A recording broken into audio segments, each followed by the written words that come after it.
Okay. Right. All right. So, Kim, there are people in the waiting room. You may want to let them in. And Oh, I don't have to. where did you send the PowerPoint? Uh, First is on WhatsApp, and second, Professor Todd. I don't have the right to allow people in as I'm not the co-host right now. Yeah. Okay, I am now reassigning you. Don't worry. Thank you. And the PowerPoint is sent where? It's on the WhatsApp. Okay, all right. All right.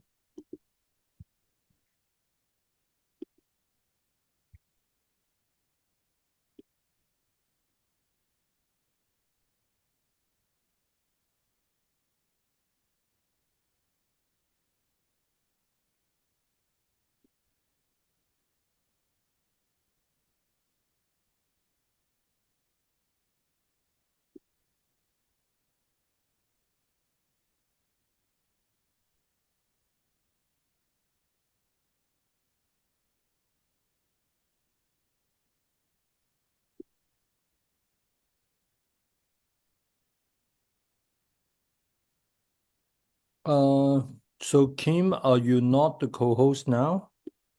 I'm now the co-host now. Yes. Okay, all right, good. So can you admit the two and Yes, I'm yeah. admitting them right Okay, now. all right, good. Uh, Actually, Professor Tai, do you mind to make Michelle the co-host? I think she found who is playing the trick with us, Okay, all right, like okay. All right. minutes ago. Yeah. So I'll have to find her first. Yes. Because we have now got 52 people already in the room. So Right. to find Michelle, Right. okay. You can search for Michelle. Michelle's iPad. Huh? Okay. The name is Michelle's iPad. Okay. All right. Right. Good. All right.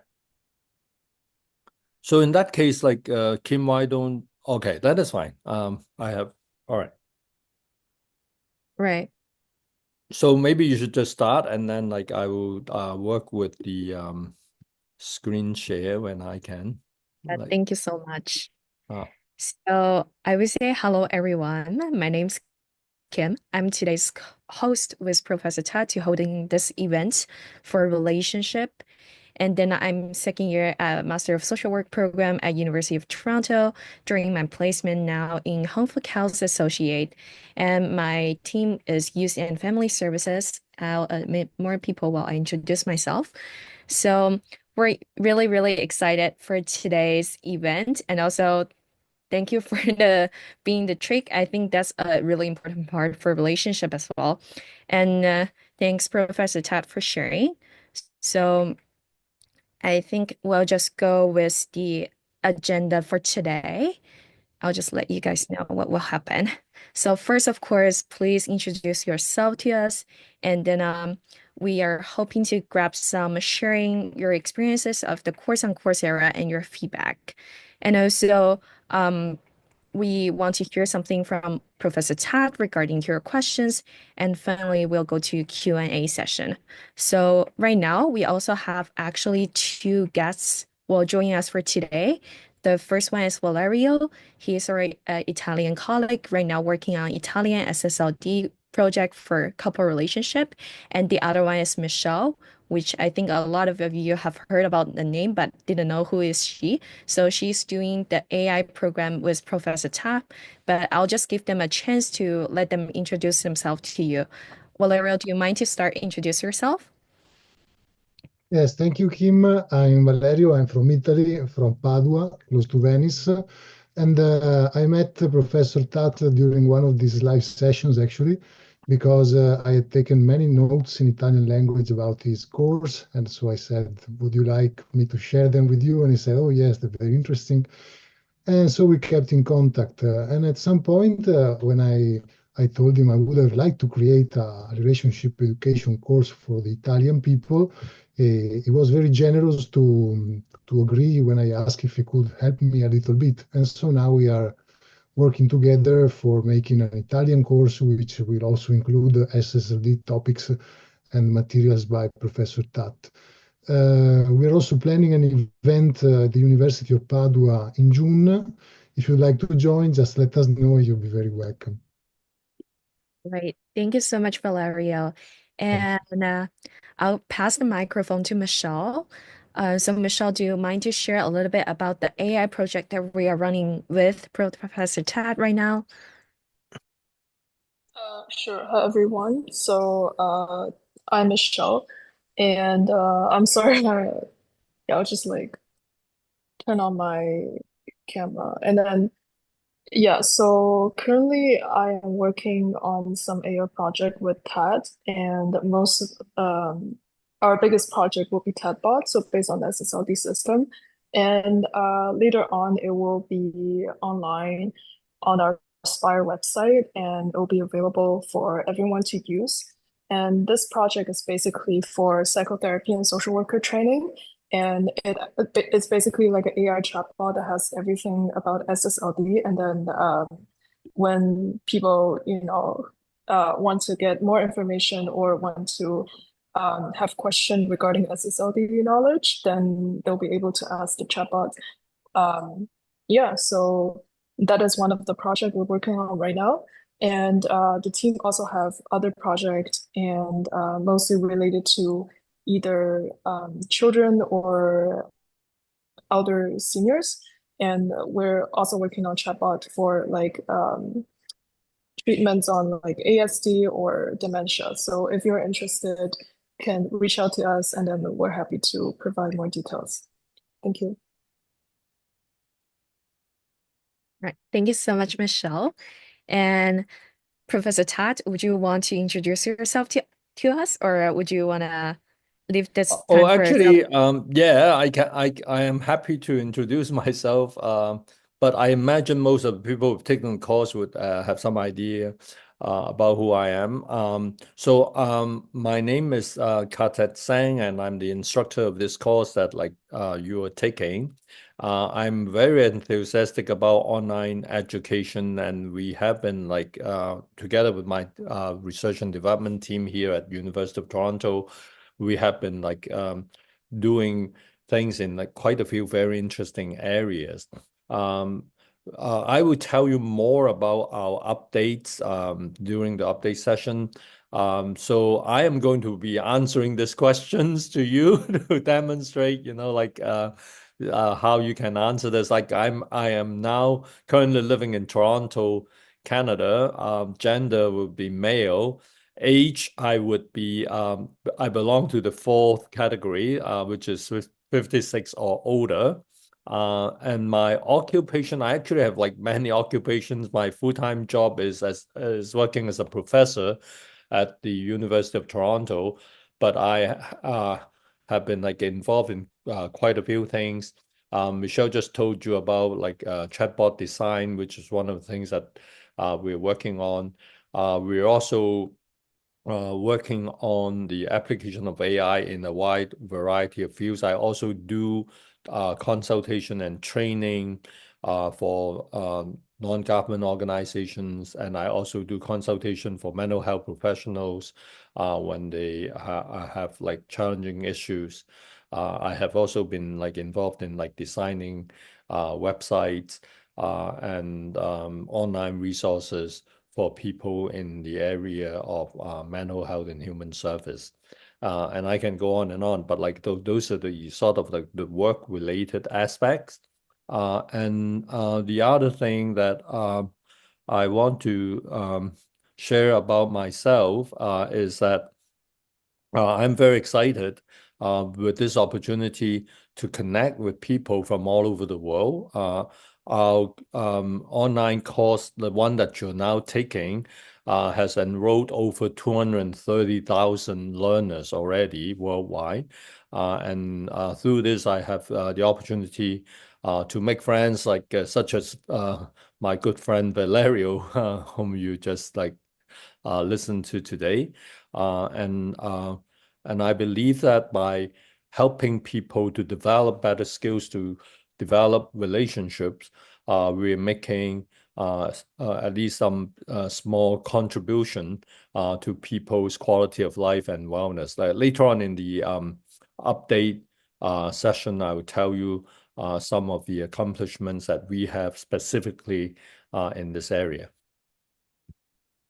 All right, thank you so much, Professor Todd. And before we start it, I actually want to inform you that one of our guests we're setting up as a co-host, and she might be acting. Kim, you have muted yourself. I think All right. the person that was set in the as the co-host is muting people and kicking Yes. people out of the room. So can you? Oh, I Yeah, see. yeah. So I do think we know who that person is, Michelle?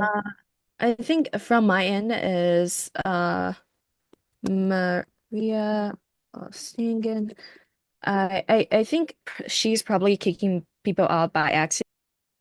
Okay. I have not touched my phone or anything. Not one time. I set it up on Okay, the corner of the table okay. and I didn't do Right. anything with it at all. I promise you it's not me. I'm fully paying attention. Okay, All all right. right. Thank you so much. So, Yeah. so I think someone is trying to mess with us, with malicious intent. But like we'll watch out, and see what we can do, with that person. So let us watch out, and yeah, um, Yeah, thank you so much. I actually don't know what happened to Zoom for today, but as long as we go smoothly, that would be perfect. I see. And Okay. yes, and Michelle was just letting me know that she's still being kicking out. So it's probably there's something wrong over here. And then I think someone said he probably got hacked. Okay. Okay. So the male like who was sharing the screen, and then Yeah. Okay. that person said like we probably got hacked. Yeah. Yeah, today. But Okay. let's see what will happen. So right now it's just like really smooth self-introduction, and then today is just like your country, your gender, your age, and occupation, and any additional information about yourself and you want to share. Yes, so please go ahead. If you were willing to open up your microphone, please go for it. If you want to type in the chat, of course you can do that because we have a lot of people over here. Yeah. Well, my name is Vern Van Houten. I live in outside of Seattle, Washington, and I am interested in psychology. I don't know much about what you all are doing, and honestly, I've never heard of you guys before. But you're in Toronto. I'm just interested in psychology. I want to know why people do what they do. So that's me. Right. Thank you so much for sharing, Ren. And then really sum up. Thank you for doing the icebreaker for us. And anyone else who want to share, you can type in the chat. Really happy that to see people are interested in psychology. Yeah, I think given the number of people we already have, it might be easier for people to just Right. type in, Yes. because we just want to get a sense of who's in the meeting. Again, I apologize for this intrusion by whoever we don't know, but I think if we're not sharing anything um too personal, we should be okay for now. Right.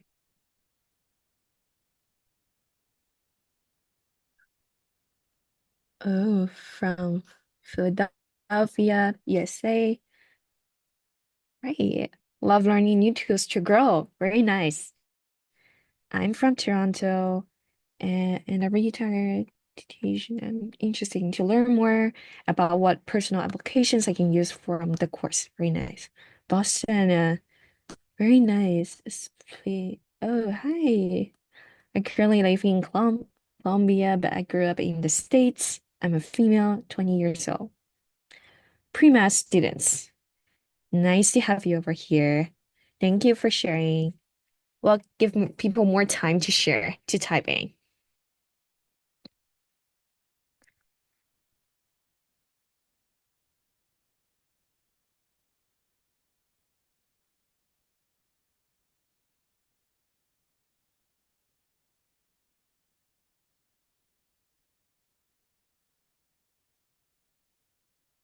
Oh, transgender. Nice. Psychologist. Wow. Thank you for sharing. Philippines women, housewife, freelancer. Thank you. God bless you too. Oh, there's a lot of people in the chat, so I cannot like say every answer out loud. But then, thank you so much for sharing. Wow. What I can see from here is that we have people all around the world to join our today's live event.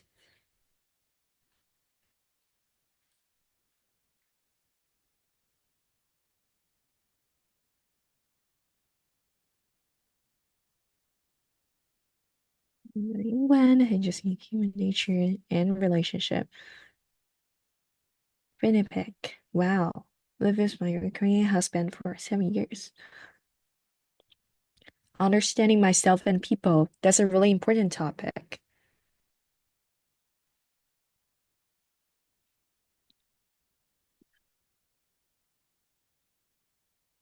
Right. Thank you for sharing.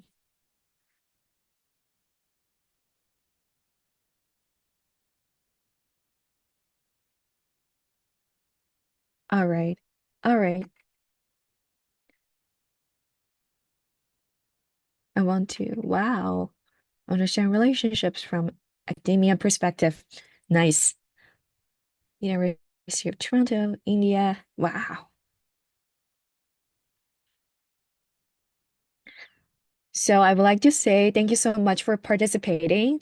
Like there's so many information and I feel really excited about today's live event.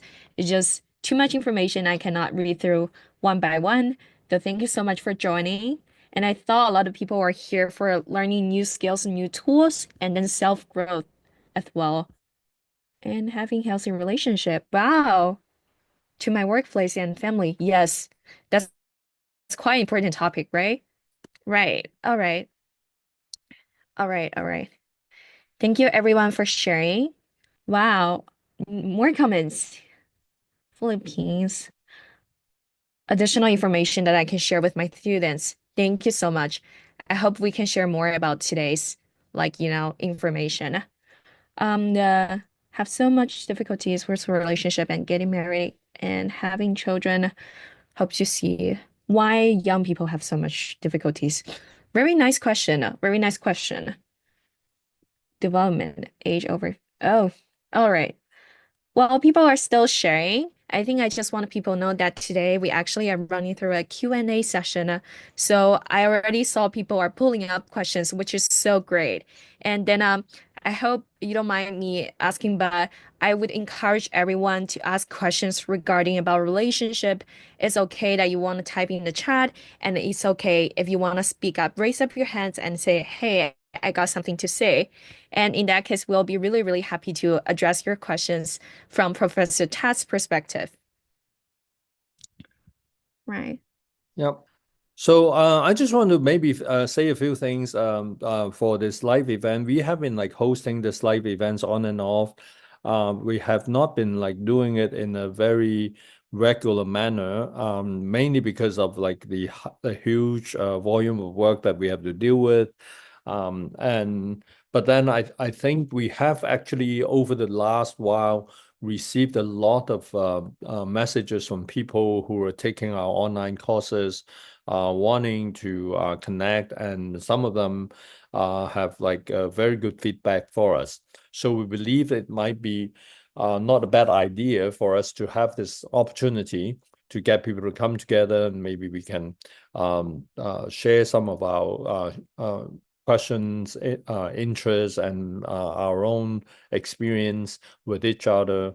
And over the course of these program, which we actually launched in 2017, so that's like almost 8 years ago, we have like come across people who have told us that this course has benefited them.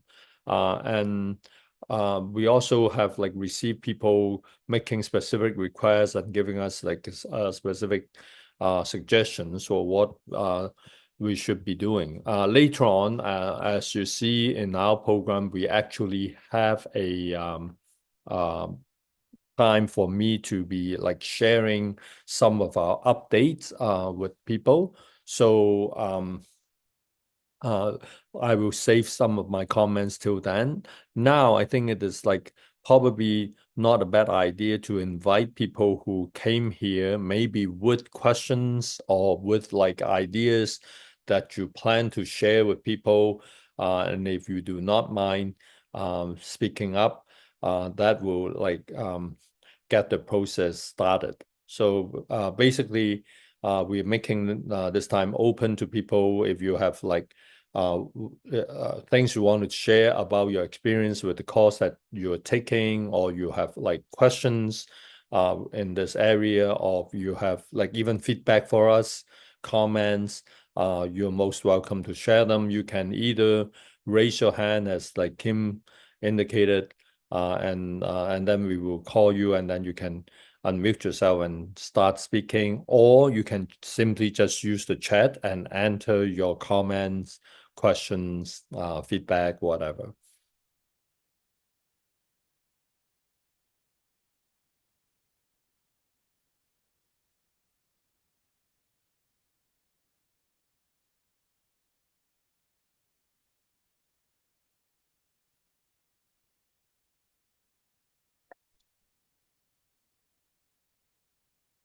So with in an online context like this, like I just have to tell you, all we need is to have like one or two brave souls to start the process, and then like other people will start joining in.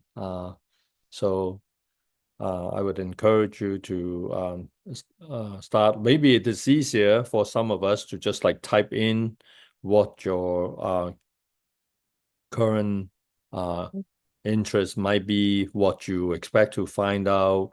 And Megan. Please go ahead. Yes. Good evening, everyone. First of all, I wanted to thank you very, very much for this lovely opportunity. I'm very grateful. And it is lovely to see people joining from all around the world. It's very, very heartwarming and encouraging. And my greetings from Canada to everyone who has attended this evening. Now, my question to Professor Tat is that, is this the format of this session or any other session that you offer? Is it just basically designed to connect with one another and just chat, or is it a different format that you can provide with providing actually a session that talk about relationship and informative and knowledge that you have that you can share with us on research and all aspects of relationship? Thank you, Megan. To be honest with you, we haven't really thought very carefully about what we want to do. Let me tell you what is the context of this. You may or may not know that like this is like actually common practice in North American universities, that like other than the regular classes that we hold, we often will like like in the classes that we run at the University of Toronto, for example, we have like what we call office hours. That is like an opportunity for learners to raise questions or like to clarify things that they need some help with different aspects of the course. So we found that it is a good practice, but like this course, as I have mentioned, have grown so rapidly, and we have like huge numbers. It is not easy to manage like large meetings like this. We try to do this kind of live event in the past, and they were quite well attended, like the one that we have today. And most people told us that they found it helpful. So my plan is to maybe do more of this whenever our schedule permits. And whether it is only used by individuals to further their learning in this area, or it will lead to some kind of like connection building or community building. We are not sure. I think we probably would want to leave it to you, the learners, to decide what you want to make of this. And I think that is like a very simple answer.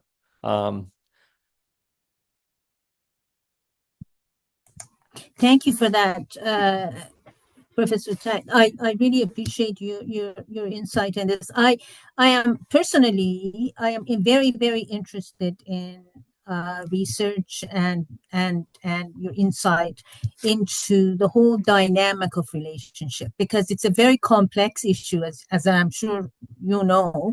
And in this world, and I'm not really surprised to see so many people attending or joining us this evening, because this is a very important topic, especially in today's society, when we see so many issues with relationships of different kinds. And so learning more about the core dynamic of relationship and what makes it successful, what makes it better in some instances than others, and how people can relate to one another, especially with different genders and in a light of EDI, and all of that is very, very important. And I'm sure anybody who is joining this evening would agree that these insights will enrich our knowledge to know what really makes relationship works, what doesn't make this relationship work, what are the important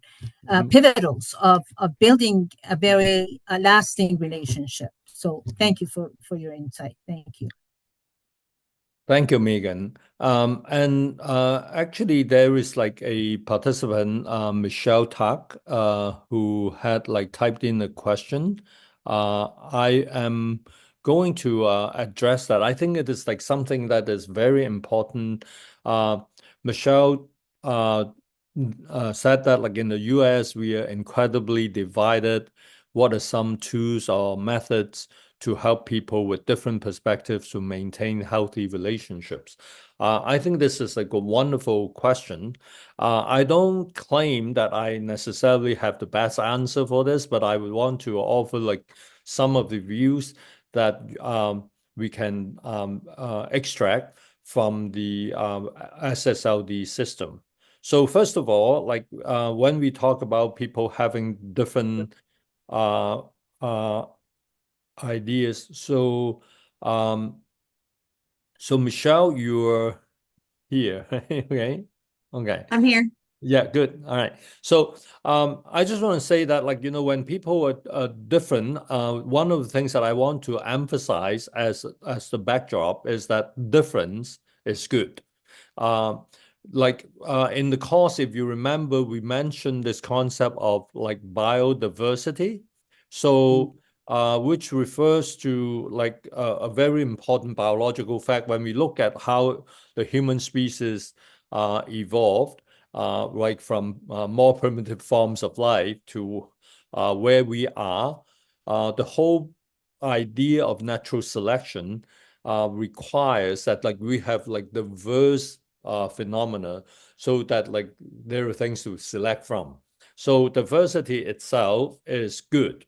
And it is actually a condition for human development and evolution, including social development.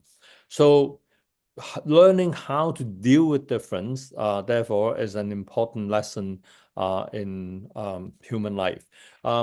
So there are like, if you're talking about like specific tools, like there are a few things that we have talked about in the SSLD model that I think was helpful. First of all, people come to believe and support particular ideas and ideologies because those ideas and ideologies speak to their needs. So it is important for us to not just pay attention to that, like we believe in different religions, we subscribe to different values, we are affiliated with different ideologies, but it's more important to appreciate why is this belief or this practice so important to this other person? And if the approach that we recommend actually is like you try to listen and understand the other person's needs first, right? Before you assert what is different between you and this person, then you have a better chance of developing a relationship with this individual. So I understand that like when you're in like what we call like hotly contested grounds, like the Americans went through an election, and you have like two candidates who both said negative things about each other. They also said negative things about each other's supporters.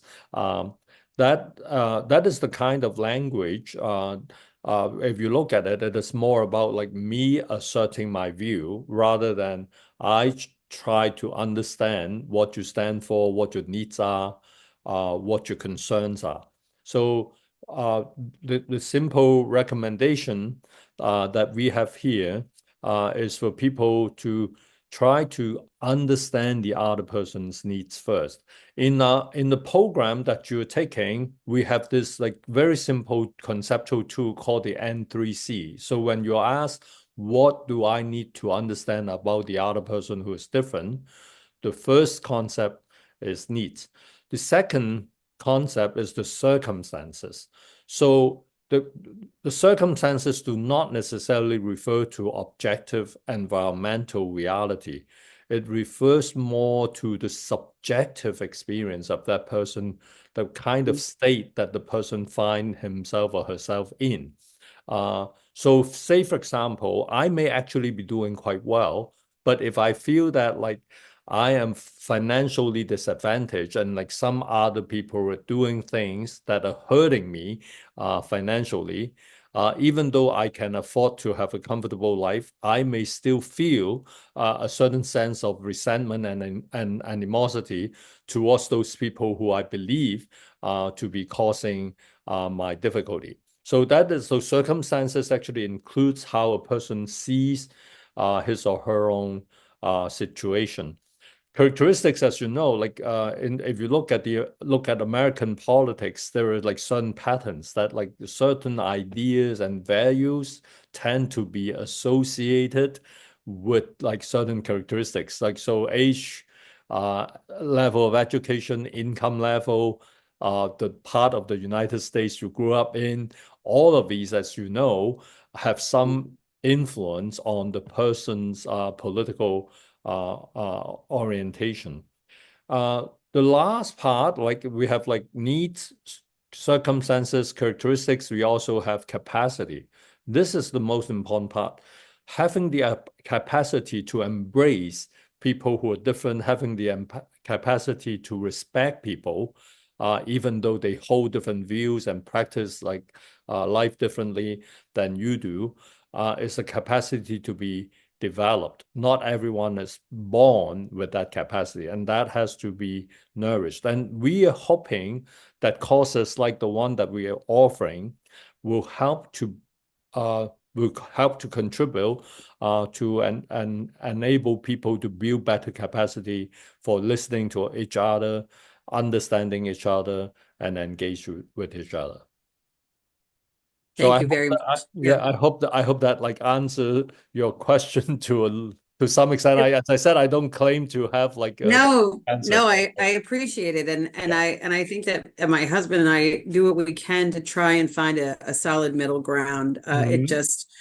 It's very difficult in the climate when you're trying to come to a common ground with people that are in our either close circle of friends or in our family that we love and cherish, but they have such drastically different perspectives right now. And we're trying to do what we can to maintain the peace, so to speak, without turning every family dynamic into push and pull of who's right and who's wrong. And more often than not, my husband, who doesn't want to be on camera, finds himself trying to just understand that he's not going to help them see the other perspective of this is why we are feeling this way. So I appreciate that, and we'll dive back into additional notes. But no, thank you so much. I appreciate you answering my question. Thank you, Michelle. And thanks to your husband as well, like for playing a part in this, even though she hi, thank you. Okay. So Kim, I think we have like all right, so Valerio actually has a comment here. Yep. So Valerio was sending a message about what might make relationship work or not.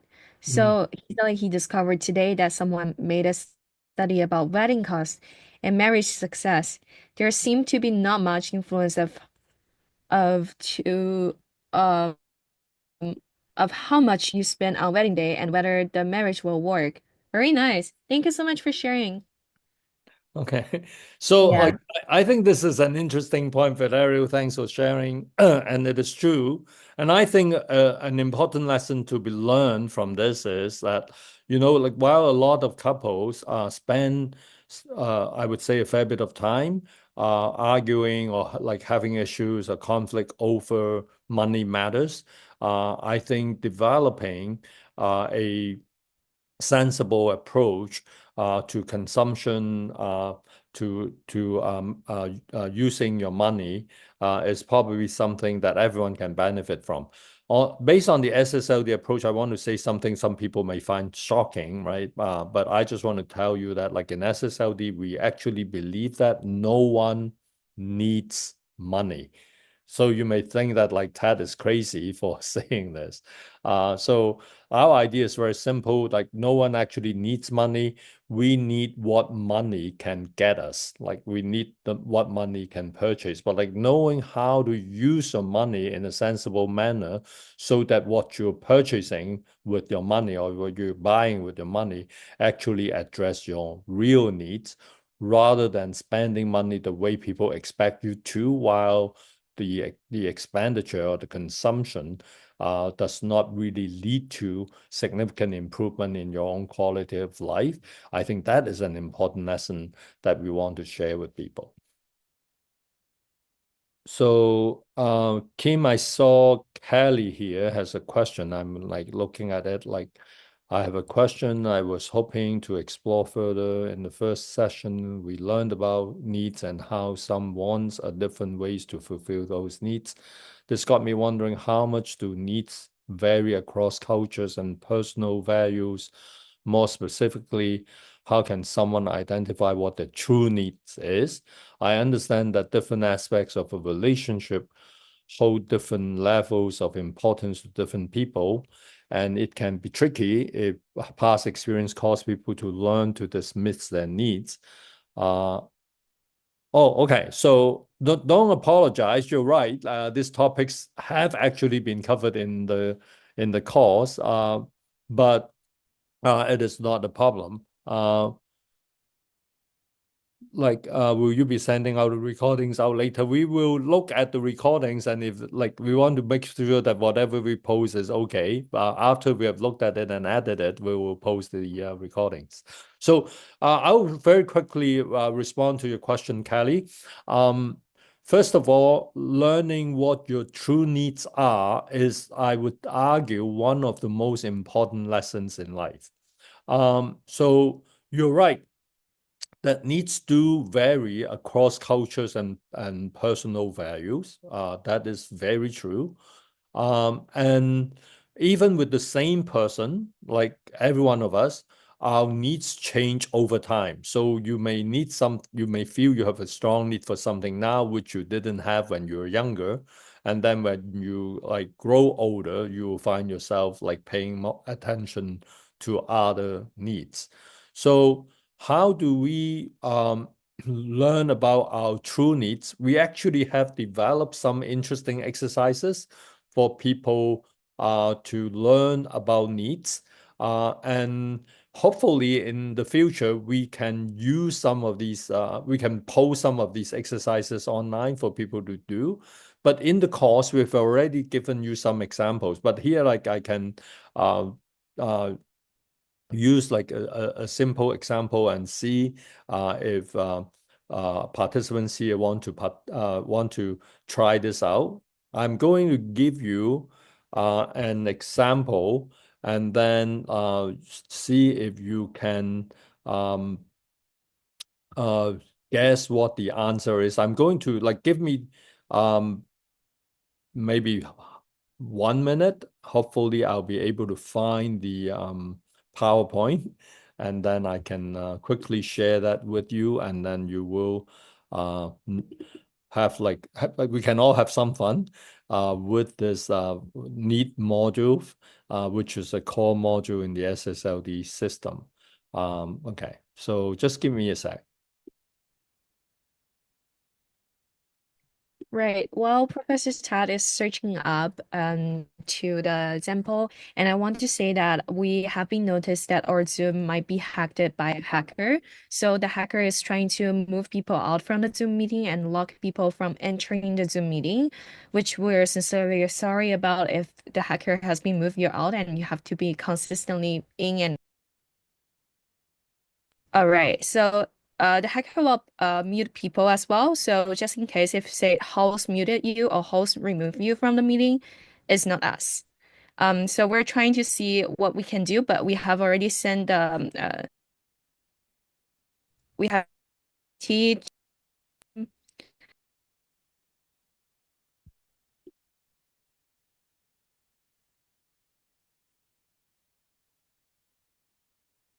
so as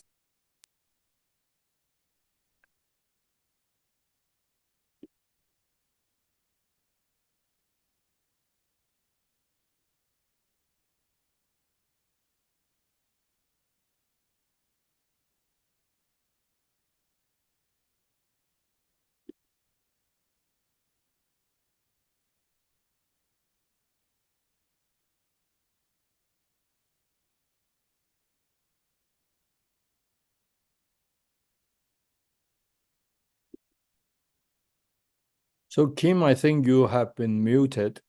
yeah, by the hacker. Yeah, okay. All right. So like while the hacker is like trying to mess with this, like we may actually well use this as an example. So like let us think of this example. So what do we think the hacker needs? Right. So when people are doing something like whatever it is, like, people may be like doing this for fun. People may be doing this like for attention. People may be doing this to prove to themselves that they have like certain value and to demonstrate to themselves that they have like certain power. So all of these, right, are driven by needs. But like if you're asking the question, like, does the hacker know his or her needs? So yeah, so uh, we see that like we have people who do not actually know what they need, so they want to do this, right? So the hacker wants to hack, but does the hacker know or understand his or her own needs? Like I have some question about it. But of course, right? And when we're looking at human behavior, most of the time we're driven by what we want to do, and knowing what we need is like less easy. So I'm now going to show you an exercise like which we call the like inferring needs exercise, so that like you have a sense of like how we can tell the difference between wants and needs. So can people see this now? Yeah. All right. So when you look at any of this statement, like you see that each of this statement would convey some needs. So I just want people to type in what you think the needs are. When someone says that I hate being single, what does this person need?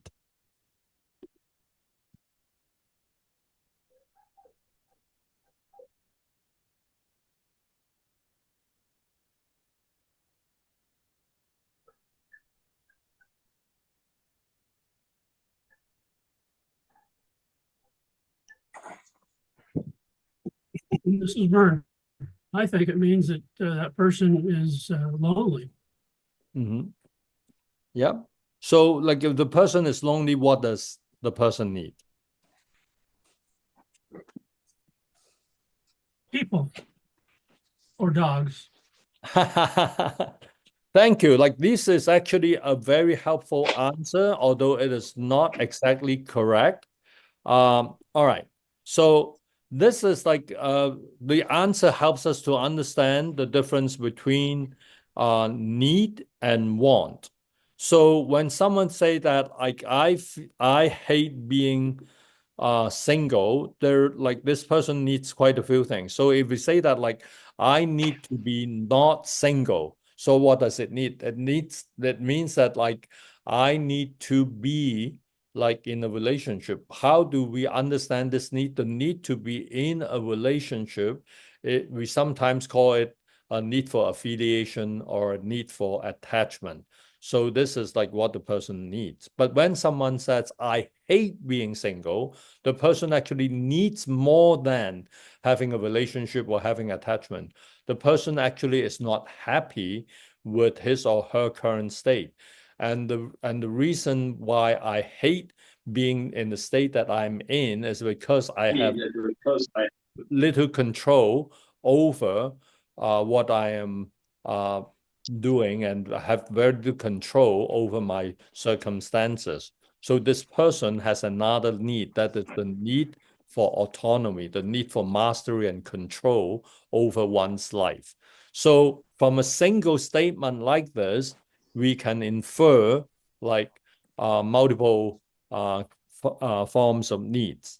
And when someone says that, oh, when someone is like said that I hate single, this person may need a friend or need a dog. That is like the very usual inference that people would make. But I just want to point out that by identifying or linking a need with a specific object, we are restricting the options for that individual. And this is like why in the SSLD model, we encourage people to go in a broader direction. So let me give you an example. If you say, I'm hungry, what do I need? You will say that if you're hungry, you need food. That is probably accurate. But if you say that, if you're hungry, you need a sandwich, or you need a hamburger, or you need a fried rice, or you need sushi, by connecting the need to a specific object like rice or hamburger or sandwich, we are restricting our options, because the need for food can be met by a wide range of items. But if we narrow it down to to one item, we are limiting our options. Does that make sense? So if you say that you'll only like get yourself a dog, like you are limiting your options to one item. There are many options you can choose to address your attachment needs. And in this particular situation, the person doesn't only have attachment needs, the person only also have a need for mastery and control over one's life. So does that make sense? All right. So we do not have a lot of time, but I want to show you one or two of these exercises so that like you, okay. So this is an exercise. So can people try to enter into the chat? What do you think this young girl needs? A teenage. This like all these examples you see here were based on actual counseling or psychotherapy cases that I have come across. Thank you, Valerio. Yeah.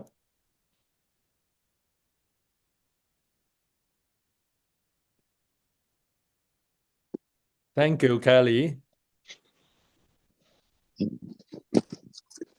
So both like Valerio and Kelly has given very good answers. Ijerim, thank you for your answer. Okay, I'm going to show you what our answers are here. Okay, so This is like what the girl wants. Like, so this is like we're differentiating between wants and needs. Well, she wants money, which also means she doesn't need money. She wants surgery. She wants to be more attractive, right? These are her wants. But what are her needs? So like Valerio and Valerie, you have like got it, like and Kelly, right? All right, so those are so I'm going to give you one more exercise. We have many of those, but like I don't think we have like enough time for all of these. So this is another example, which is also based on an actual case. Here we are dealing with a middle-aged man verbally abusing his wife because she went out with a girlfriend that did not make dinner for him. So what does this man need?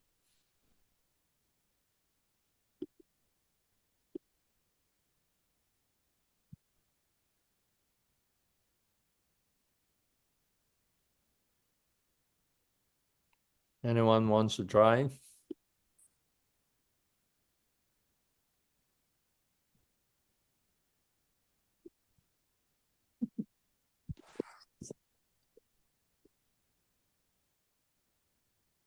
To feel cared for. Thank you, Valerio. Need for power. Need for power. Okay, very good. Sense of dominance. Okay. Control. Okay. All right. So let us see, what does he want? Like usually what one wants is more obvious, right? So he wants to have dinner. He wants to have his wife company. But what are his needs? So some of you have got this right. Yeah. You want to feel that like importance. So what do you mean? Like you go out with your girlfriend, so she's more important than me? Like when he is feeling, so when someone is insecure, it is not a need, it is a feeling, right? So when someone is insecure, the person needs security.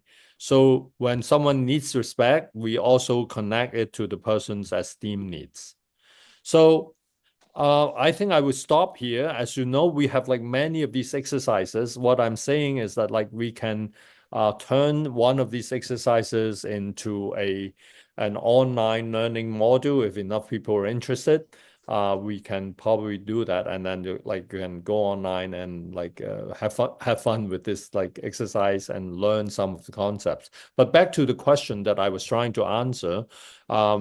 You are absolutely right to say that it is not always easy to figure out what our needs are. And one of the unfortunate things that happens in life is that people do not know what their needs are, and they spend a lot of their time, energy, and money and effort on addressing their wants without actually addressing the real needs. So this is why it is important for us to get a better sense of what our needs really are.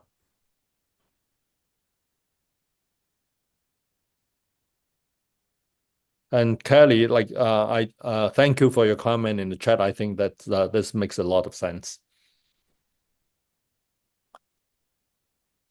Okay, I'm now looking for questions that I have that we may want to address.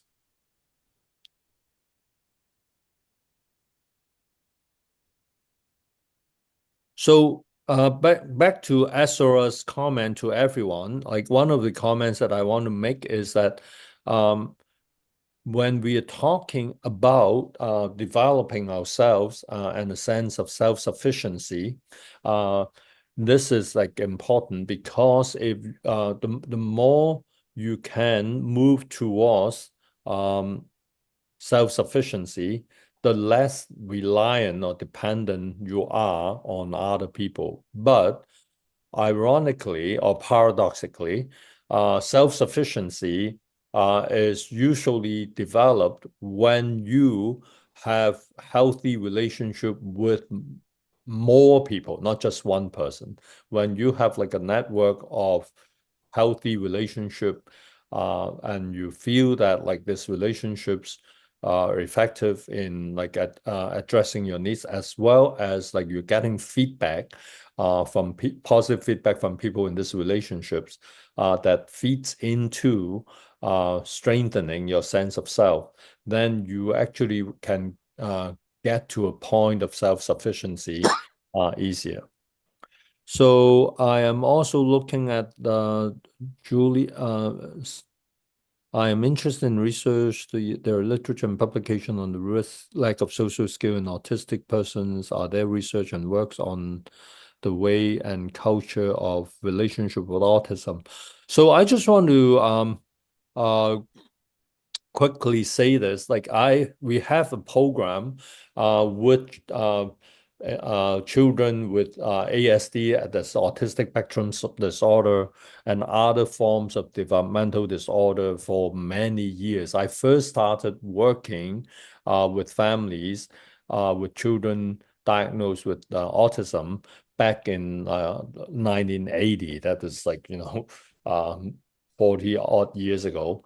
And the program is still running. Like back then, I was actually in Hong Kong.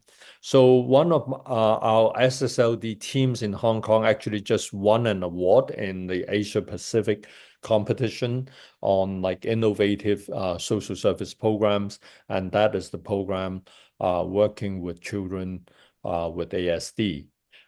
Michelle, who is here today with us, has recently created something that I feel proud of.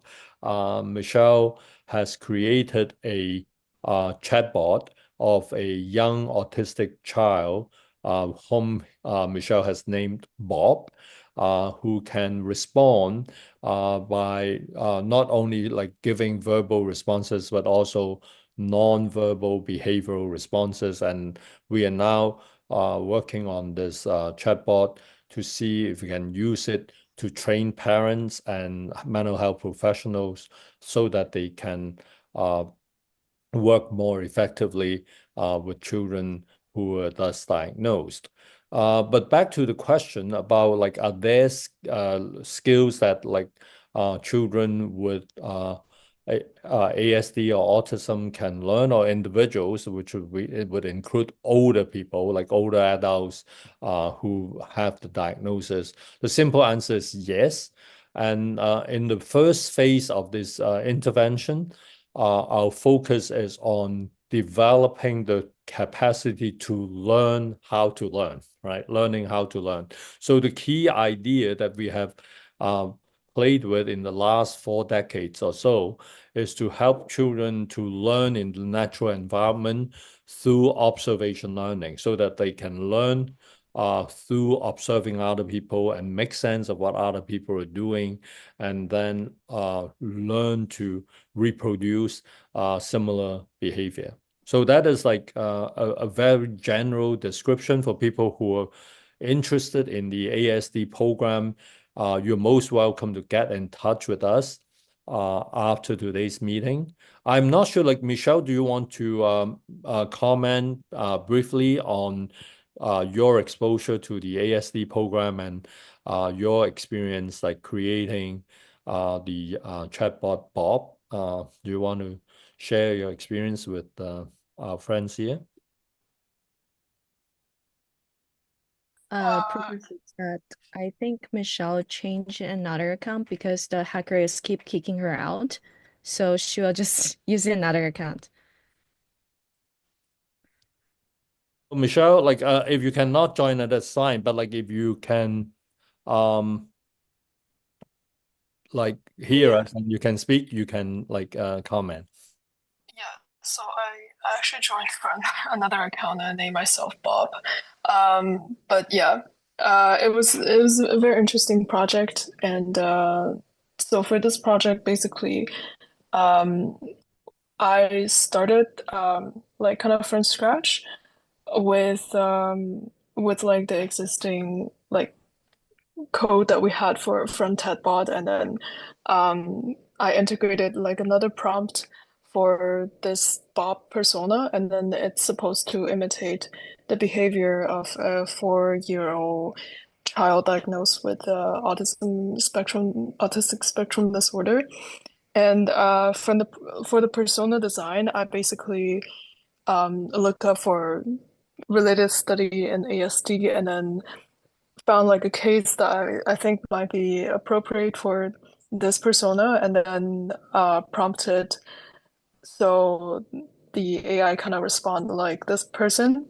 And right now we're in the phase of REB, so we're applying for basically ethics approval to conduct the research because we want to incrementally improve the accuracy of the representation of ASD. So we plan to basically use clinical data, and we're gonna partner with Hong Kong Christian Service, who serve patients, clients in with developmental challenges and autistic spectrum disorder. So yeah, that's basically where we're going. Thank you, Michelle. And I just also want to share with our friends here today that we have been working intensely on the application of artificial intelligence in our work. We are also exploring the possibility of applying this technology to working with seniors with dementia. So for people who are interested in our other lines of work, you're most welcome to reach out to us, and we will try our best to keep you posted with our latest development. And okay, so Kim, please help to look through the chat and see if there are things that I need to respond to. Thank you so much for the chat. First, unfortunately, I'm so sorry I wasn't really there because I was keep muting by the hacker. Oh, Yeah. So I think you basically addressed every single question, and I'm still waiting for new questions to pump up. But I think there is a one question that I saw in basically in introduction part, I see. like that participant were actually asking a really interesting question, and I think it's about like why younger generation have so much difficulties with relationship right now and getting married and having children. And I feel that question might be really interesting to address, but I think we kind of touch on it, but I think you might be willing to elaborate more on that question. Okay. Again, this is actually not an easy question to address because the conditions leading to it are multifaceted. First of all, we have been observing this trend across many countries. So we see that in North America, we see that in European countries, we saw them in Asian countries, we even see them in Islamic countries. So there are a few explanations for this. I would say that the most frequently mentioned reasons are actually more broader social economic issues. One of the things that people find in a lot of high income countries is that raising a family, starting a family is increasingly expensive. So securing housing, providing for a comfortable level of life is increasingly difficult for young people, especially for young people who have expectations regarding home ownership. The other thing that we also found is raising a child is also increasingly costly in a lot of these high-income countries. Providing for the child, paying for daycare, paying for education and activities, clothing and social life. All of those are becoming increasingly challenging. So that is sort of a social economic reason that a lot of people have already talked about. If you're asking for like more personal psychological reasons, this is another dimension. One of the things that is like how like a relationship expectancies, that is like what you expect from relationships, do not match your actual experience and outcome, meaning people are not getting what they need or expected from the relationships. And that is like, I think, an important reason. The last one that I want to comment is not actually the last reason, but like because of time, I want to just focus on this.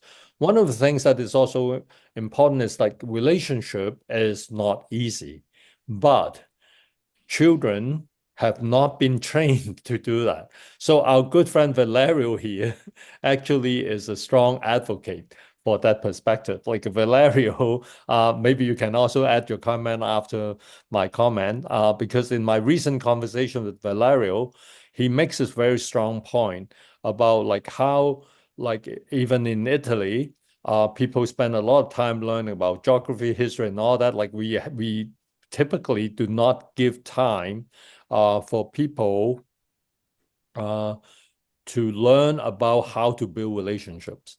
So people just like move into relationships, which is challenging, and without like much understanding and training. So it is like, to me, not surprising that like you do not make the best of relationship. You're not rewarded by the relationships that you're in, and when problems or difficulties emerge, you are not trained how to deal with that. You sometimes do not know even how to make sense of that. So having difficulty with relationships, in a way, is not surprising given how little we have been investing in like educating and training people for that. So Valerio, do you want to comment on that as well? Yes, thank you, Professor Tat. I completely agree with what you said. And actually, I think one of the main reasons that people have poor relationships and divorce and so on is because they are not educated in relationships in the first place. There's this branch of psychology which is called couple relationship education, and the studies show that it has a moderate effect. So if you teach people how to behave, how to think, how to change, it can have some effect. In the US, there has been also a healthy marriage initiative program, which lasted for some time, and it showed some results. And there was something like that in Australia and other countries. So what we'd like to do is to teach people the skills and see their success ratio increase. Because something we must do, it's not like we can surrender. I like to make a parallel with the pharmaceutical research. To discover a blockbuster drug, you often spend like $1 billion. And every time you fail 4 or 5 times with a big study, which costs like $200 million. But the human being doesn't say, let's stop doing research because one trial, 2 trials, 3 trials failed. You just start again. And at some point, you find a blockbuster. The same can happen for relationship education. We just have to insist, keep researching, and keep teaching.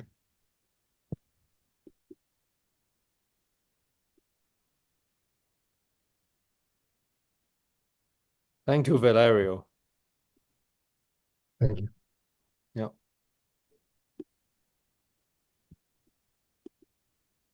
Right. Thank you so much. And Professor Tat, there's a really brilliant question that I think you want to address, like how important a negotiation and communication skills in maintaining good relationships. What do you think, Professor Tat?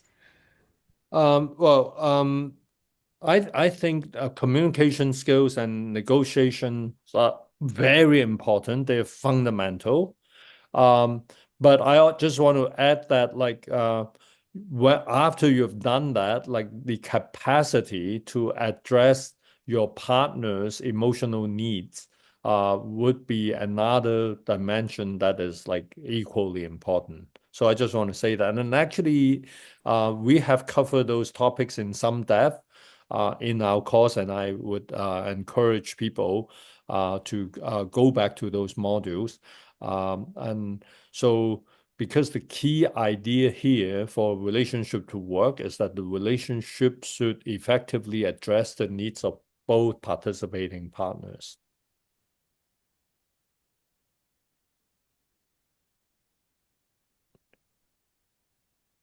Yeah, and then I think that like Asura here talking about like the hookup culture and the concept of like dating to marry. I want to give people like one sociological analysis and then a psychological one.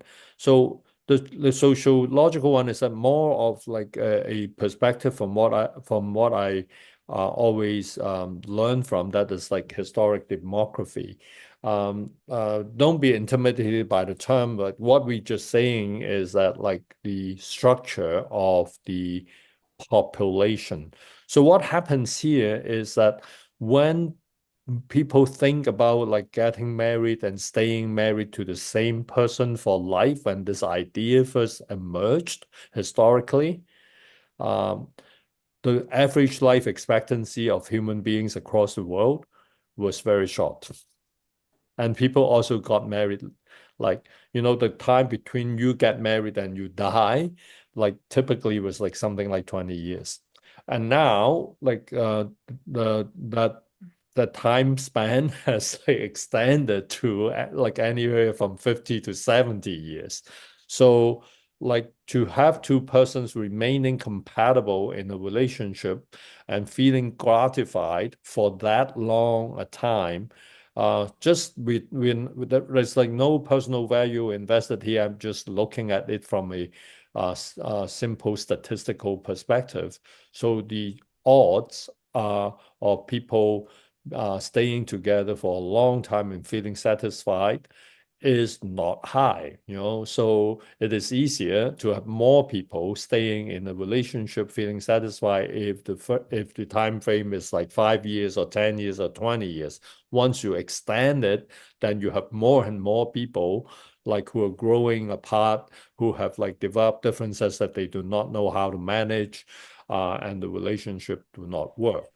So the lifelong marriage ideal, I have to say, remains idealistic. If you ask me, is it beautiful that like two individuals can stick around for life and they love each other till they're old and they support each other and they grow together, they become better persons and they like each other and love each other more and more as the day goes by?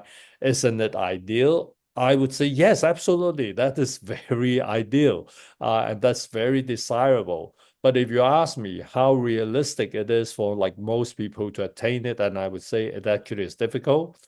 The longer our lifespan, the more people, as you can easily expect, will fail to maintain this. So this is why we actually need to learn how to manage the challenges and difficulties. So this is like why we have been like presenting this course and emphasizing to people that actually learning how to build relationship is something that everyone should do, right? And I would even argue that it should be like in our education program for children and young people. Right. Thank you so much, Professor Tad, for answering that question.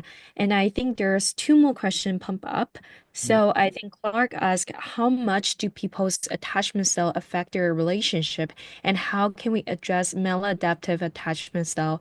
I think we must have a lot of to say on that. Yes. Well, first of all, like I'm not sure everyone here is familiar with attachment theory. So we have to go through certain like different levels. First of all, for people who are not familiar with attachment theory, then I would tell you that like the general tenet of the attachment theory is that you develop a particular attachment style when you're young through your interaction with your parents in your family of origin.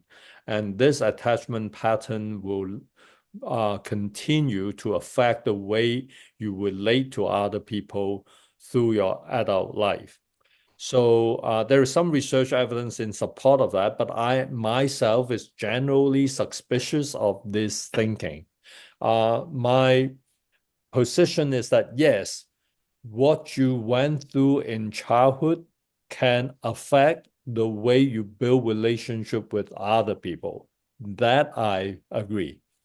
But to say that your attachment style is formed and would continue throughout your life is, in my opinion, an oversimplification. It's not that it is wrong. You will still see elements or traces of certain attachment patterns that you develop in childhood moving into adulthood. Can we see that? Yes. But to classify people's attachment styles into like 4 basic types, to me is like an overly simplistic framework. And it ignores a very important psychological fact.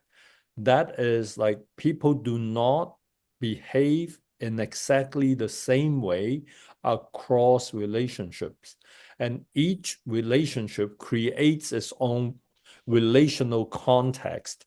And certain relationships bring out different aspects of a person's personality and personal qualities.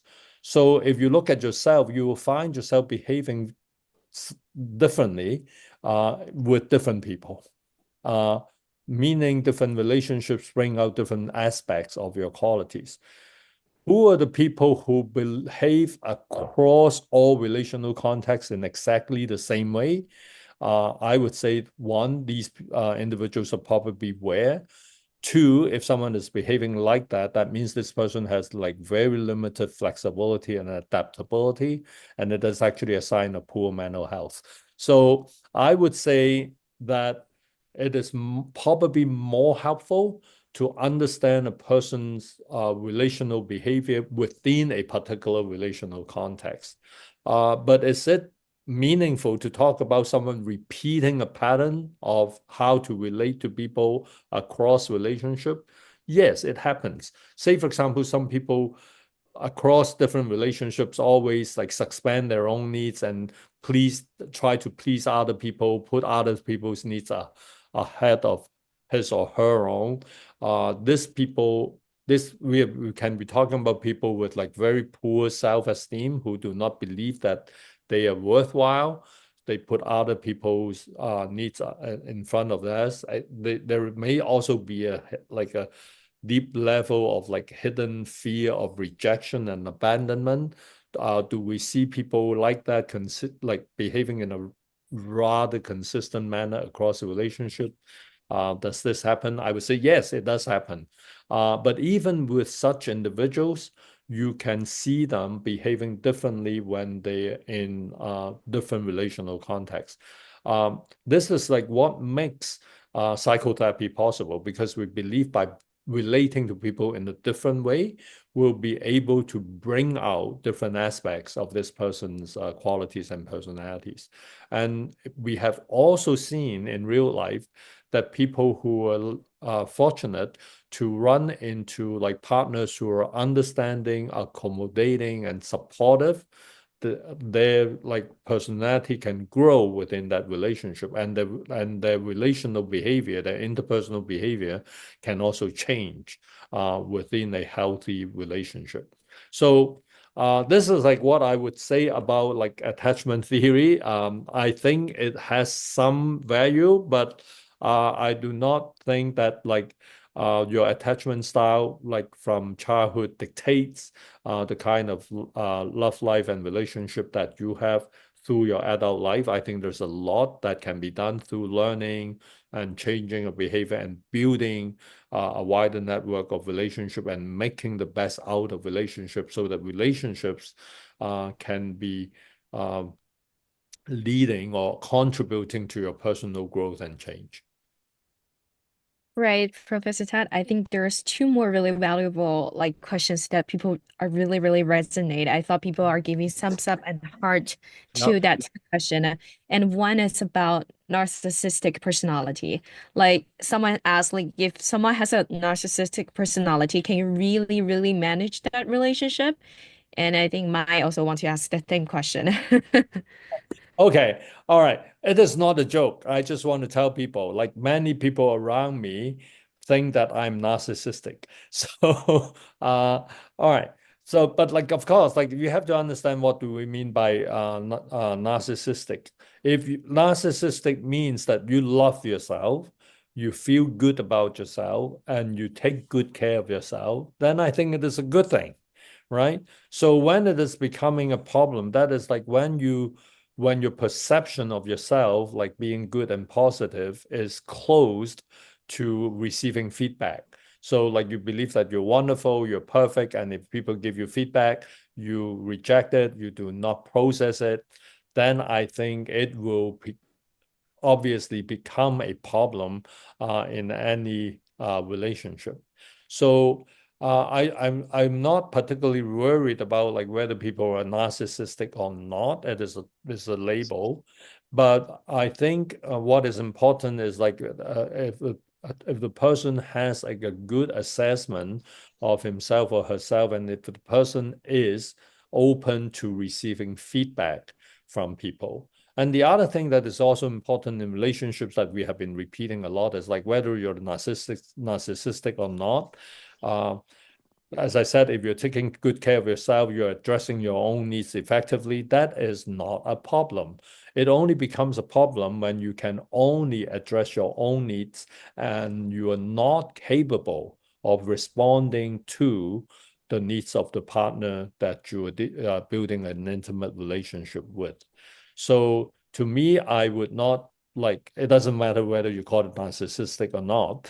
What is important, the question is like, in an intimate relationship, are you one, capable of recognizing the need of your partner? Two, are you prepared to make an effort to address those needs? And three, are you successful in effectively addressing those needs? So if you can get a good answer to all these three questions that I just raised, then you can enjoy being narcissistic for all you want. Right. Thank you so much, Professor Tad. I especially love the part you can be narcissistic if you want. Yep. And then I think Izora actually asked a similar question. So it's really like similar, but then she was like, is it she didn't like the idea of relationship being like a loss of cause, but it is truly possible to make it like a relationship with a person who is narcissistic to be working and to be really healthy without some form of, behavior therapy or CBT or like EFT, anything like that. Yeah, like like when we talk about someone with like a problem, like a personality disorder, like what are we talking about? We're talking about someone who is incapable of appreciating another person's perspective, incapable of engaging with another person's experience, incapable of recognizing and addressing the need of another person. So when someone is like incapable of doing all that, then whether this person is called a narcissistic personality, whether this person is diagnosed with a narcissistic personality disorder or not, it is very obvious that this person would have difficulty in maintaining an intimate relationship. So we're operationalizing what are important in an intimate relationship. Fair enough, fair enough. I think it's really important to think what is really important in a relationship. And I also saw people are discussing a lot of things, saying like hookup culture. And then I feel like people are resonate with that idea of like Izora shared that I'm part of younger generation, and something I think that maybe contributing to difficulty of relationship is the concept of the hookup culture. So it clashes with the concept of dating to marry and creates a rift along some of the other key factors Professor Tad has addressed. Yeah. Very, very decent idea. So like I know like Kim, it's about time. I just want to say a few things before we close. First of all, I want to thank everyone for making the time. I know we have people coming from like very different time zones across the planet. I want to thank all our friends for making the effort to join us. I understand that like for my friend Valerio in Italy, it is like middle of the night already. And so I really want to thank everyone for making it here. I just want to like tell people a few things about the recent developments of our course. Kim, I don't know if you can find the link, or can you not screen share now, or it's not safe to do so? Let's see if I can screen share, but I do find the really excited news about our project. Okay. So I can actually share that to the Zoom chat so that you can share to everyone. Is that okay, Professor Todd? I actually can. You know what? I'm going to like I'm going to allow screen share for you. See if you can do that. Yeah, see if I don't want to be hacked. So Like see if if someone I hacks can, you, then I yeah, will stop it again. Yeah, yeah. right. I think So yeah. Okay, good. Yeah. yeah. All right. So people can see this news, right? Take these 5 free popular online courses to improve your happiness and well-being. So guess what? We are on the third of the list. The art and science of relationship, understanding human needs. So this is, of course, our course description as all you participants were from our Coursera course, which we feel really happy about, and we're being nominated by CNBC. And we just really thrilled to share that with you because if it wasn't you assigned to that course, we won't be even so popular. So in general, we want to say thank you. Yeah. Yeah. So yeah, I thank you, Kim. Like so, well, we like the course has like gained a lot of recognition and very positive feedback from across the different parts of the world, I would say. We practically have like learners from every country practically in the world, and then people coming from different religion, different culture, and we are very encouraged um, with the participation and support enjoying. So, but what we are still hoping to do is to keep improving this course. So I want to tell you something exciting about this course, and like if people were interested in being part of this, please reach out to us. I hope like Kim can respond to some of you. One of the things that we are now uh, doing, I want to tell you, like we are working with like an award-winning team. This is a team of like education technology experts from the Hong Kong Polytechnic University. Like many of you may know that I was born in Hong Kong and I still have a lot of friends there. My colleagues from Hong Kong just recently won the Global Gold Award given by QS. And this award-winning team in education technology is collaborating with me. And one of the things that we want to produce uh, is an updated version of the module that we have in our course on online dating. For people who have taken our course and like looked at and the online dating module, you probably are aware that it is like quite dated. So we want to update that and bring in the latest education technology to build that new module. And we hope to be able to create that module and launch it later in the year. Our friend Valerio here has already agreed to work with this award-winning team, and we may be like using some of their technology as well when we're creating this course for Valerio for the Italian couples that Valerio wants to work with. So If we have people here who have indicated, like I know some of you have indicated interest in research, some of you have indicated interest like in learning more about this. If there are people today in the audience who is interested in like joining us as a volunteer to help produce learning modules in the future, you're also welcome to get in touch with our team. And Kim has just like given the contact email address here for people. And if you want to get in touch with us, you can like email us, and Kim will connect with you and follow up with you. So I just want to tell you, like, so you have like met my our friend Valerio today, and Michelle from my team, and Kim. I just want to tell you that I'm very excited because we have some very wonderful developments in on multiple fronts. Like we talked a little bit about autistic spectrum disorder today. The other big area that we're making some very impressive progress in is in the area of dementia care. We also have received good news just a few days ago from the University of Toronto that we are given support to create a third massive open online course on the Coursera platform. And this time we'll be looking at another SSLD program called Life World Design, which is something that we have created to help people design a better life for themselves, balancing work, relationship, and personal growth.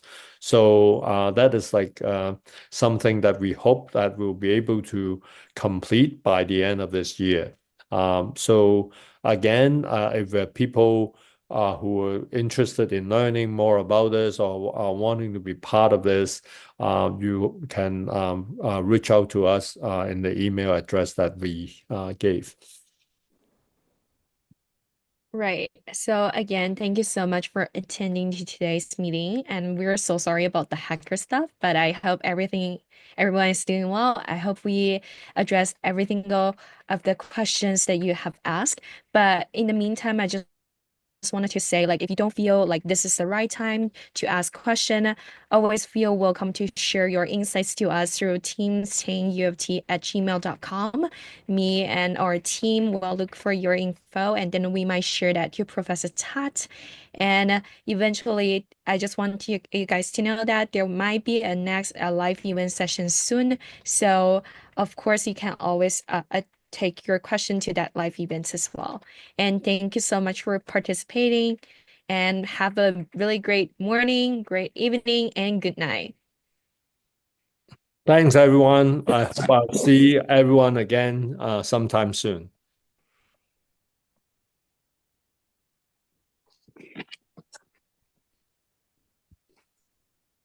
Thank you, everybody.